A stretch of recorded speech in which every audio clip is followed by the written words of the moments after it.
ଥରେ ଜଣେ ଶିବାନନ୍ଦକୁ ପଚାରିଥିଲେ, ଶିବାନନ୍ଦ ସରସ୍ୱତୀ ଆଉ ନାହାନ୍ତି, ସେ ଋଷିକେଶରେ ରହୁଥିଲେ। ଦୀର୍ଘ ବର୍ଷ ବର୍ଷ ମାସ ମାସ ମୌନ ହୋଇ ସେ ସାଧନା କରୁଥିଲେ ଗଙ୍ଗା କୂଳରେ।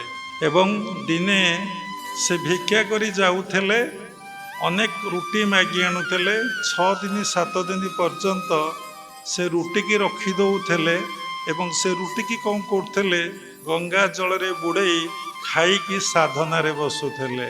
ଆମେ ଖାଦ୍ୟ ପ୍ରତି ଏତେ ଲାଳସା, ଟିକେ ବ୍ୟତିକ୍ରମ ଖାଦ୍ୟର ହେଲେ, ଟିକେ ଟେଷ୍ଟଫୁଲ ନହେଲେ, 5 ପ୍ରକାର ଆଇଟମ୍ ନହେଲେ ଆମେ ଖାଇବା ନାହିଁ।